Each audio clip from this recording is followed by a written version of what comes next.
Right, a little bench work today. I got my Emax motors from Axis.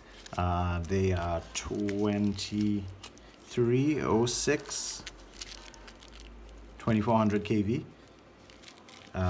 After gimbal glitch, basically I ding a bell glitch. I ding a bell on that goal post, so I'm gonna swap out this motor here on the iFlight LH5.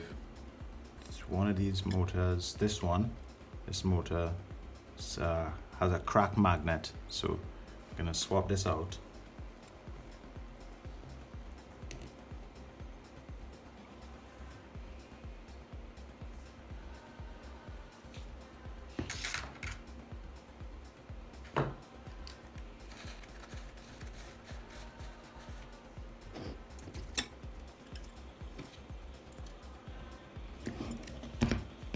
Think we're ready? I think we're ready to rock and roll here with this one.